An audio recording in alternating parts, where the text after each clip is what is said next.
Assalamualaikum warahmatullahi wabarakatuh. Di sini kami dari kelompok 1 akan memaparkan materi mengenai ulama-ulama yang menyebarkan agama Islam dan karya-karyanya. Di sini kami yang beranggotakan saya sendiri, Abdul Ruzan, Arianda, Ahmad Zeropi, dan Febi Kurniawan. Materi pertama akan dijelaskan oleh teman saya, Hamzah Fansuri. Hamzah Fansuri yakni satu orang ulama dan sufi akbar perdana di Aceh. Ia merupakan penulis produktif yang membuahkan karya risalah agamaan dan pun prosa yang syarat bersama ide-ide mistis. Tidak hanya itu, aktif posting karya-karya berkaitan tasawuf terhadap paruh kedua abad ke-16 dan menguasai bahasa Arab, bahasa Parsi.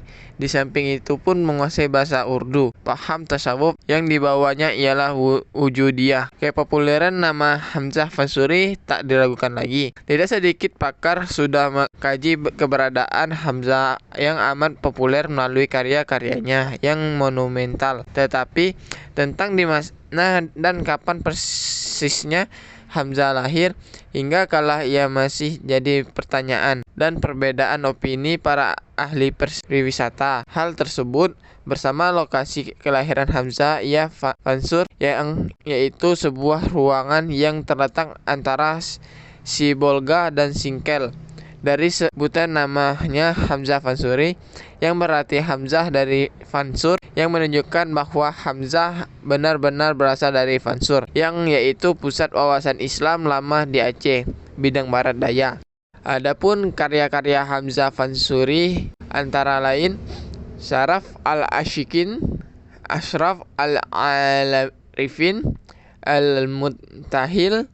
Syaraf al-Ashiki yakni risalah tasawuf perdana dalam bahasa Melayu, ialah rangkuman ajaran faham wujudiyah sebagai pengantar pendalami ilmu suluk. Di dalamnya diuraikan cara-cara mencapai makrifat dan tahap-tahap ilmu suluk yang terdiri dari syariat, terhekat dan makfirat. Ashraf al-Arifin, kitab Hamzah yang menguraikan pandangan falsafatnya menyangkut metafisika dan teologi sufi. Bersatrik menafsirkan uraian syariah karangannya memakai metode maujutika sufi atau takwil. Sedangkan kitab Muntahil adalah ringkasan tasawuf yang paling ringkas tapi padat, yang menguraikan pandangan Hamzah Fansuri menyangkut ucapan-ucapan tasyahud atau teofani sufi yang tidak jarang muncul perdebatan di kalangan ulama. Contohnya ucapan dari Mansur al-Hallaj atau an al-haq, akulah kebenaran kreatif. Akhir perjalanan debut Hamzah Fansuri kembali ke Singkil mendirikan dayah atau pesantren dan wafat di sana. Makamnya terdapat di Desa Oboh, Kecamatan Rangkang, Kabupaten Aceh Singkil. Sudah pemakaman wilayah desa ini masuk wilayah kota Subulus Salam. Saat ini makamnya dirawat dan dijaga dengan baik, tapi sayangnya sekarang sudah langsung vandalis atau kerusakan. Tanpa pengecetan kepada nisan makam, maka menyebabkan hilang nilai historis dan ginan makam. Syamsuddin al-Sumatrani. Sufi agung yang muncul di Aceh setelah Hamzah Fansuri yakni Syamsuddin al-Sumatrani, atau yang pula dikenal juga sebagai Syamsuddin Pasai lantaran berasal dari Pasai, yang merupakan penulis risalah tasawuf. Beliau lebih produktif daripada pendahulunya. Tidak sedikit mengarang kitabnya dalam bahasa Melayu dan Arab. Syamsuddin Pasai ini satu orang ulama dan teramat disayangi Sultan Iskandar Bujang. Maka beliau diangkat yang merupakan pembantu dekatnya, seorang pelawat Eropa yang berkunjung ke Aceh mengemukakan bahwa Syamsuddin sebagai bishop, yang berarti seseorang memiliki kedudukan tinggi di istana Aceh.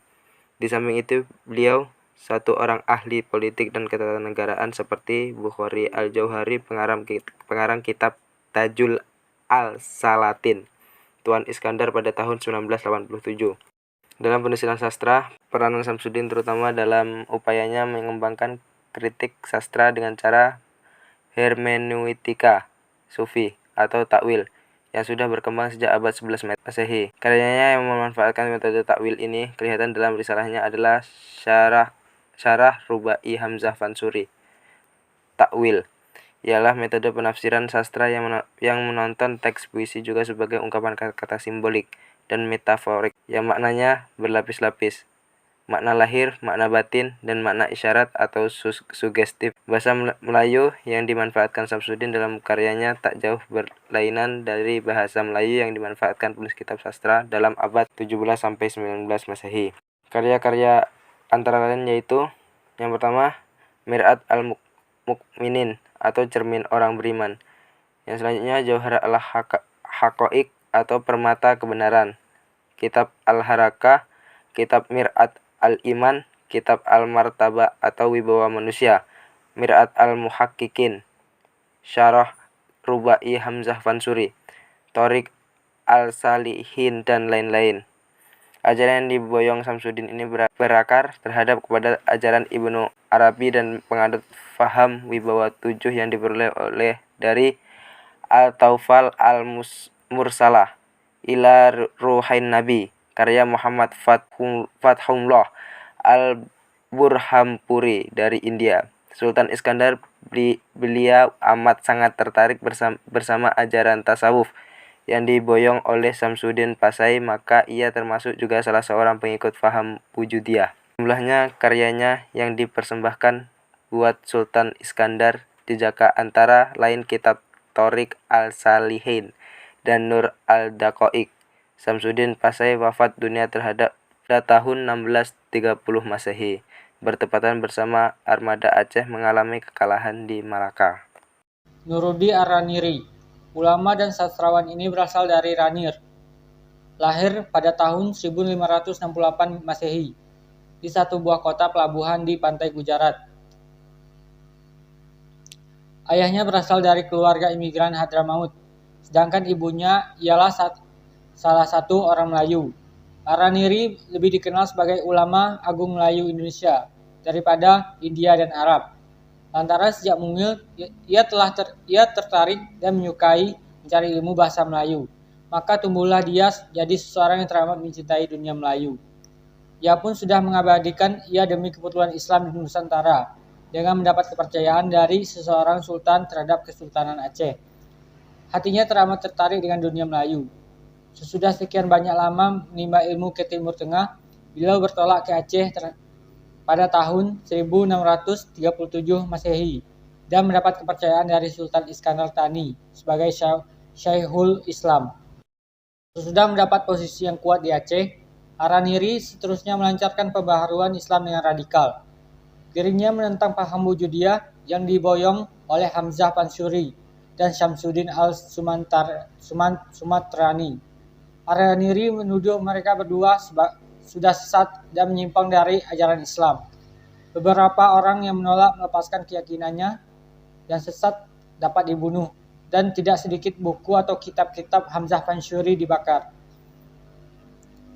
Dalam pembaharuannya, Ar-Raniri memperkenalkan corak keilmuan dan wacana keagamaan yang baru.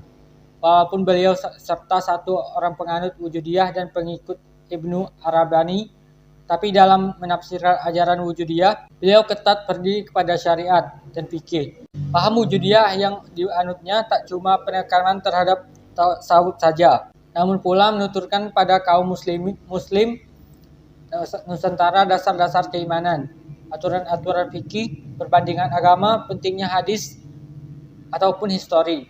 Untuk menuturkan seluruhnya itu, dia menerjemahkan dan menyusun kitab-kitab yang membahas beraneka ragam macam wawasan dan sastra pas bersama keadaan umat Islam pada saat itu. Karya-karyanya lumayan tidak sedikit, lebih dari 40 kitab. Antara lain yaitu Syirat al-Mustaqim atau Jalan Lurus, yakni kitab fikih yang perdana dan komplit ditulis dalam bahasa Melayu. Yang kedua yaitu Daral al-Faraid, bahas berkenaan tauhid dan filsafah keimanan. Yang ketiga Lata'ih al-Asrar. Yang keempat Hal al-Zil Ma'asabahi. Yang kelima Umdat al-Itiqad. Yang keenam Hujat al-Sidiq. Yang ketujuh Jauhar al-Ulum. Yang ke-8 yaitu Ma'al Hayat dan lain sebagainya. Dan yang terakhir yaitu Bustanus Al-Salatin atau Taman Para Raja. Nama lengkapnya kitab ini merupakan Bustanu Al-Salatin fi Al-Awalin wa Al-Akhirin. Itulah materi dari kami tutup dengan wassalamualaikum warahmatullahi wabarakatuh.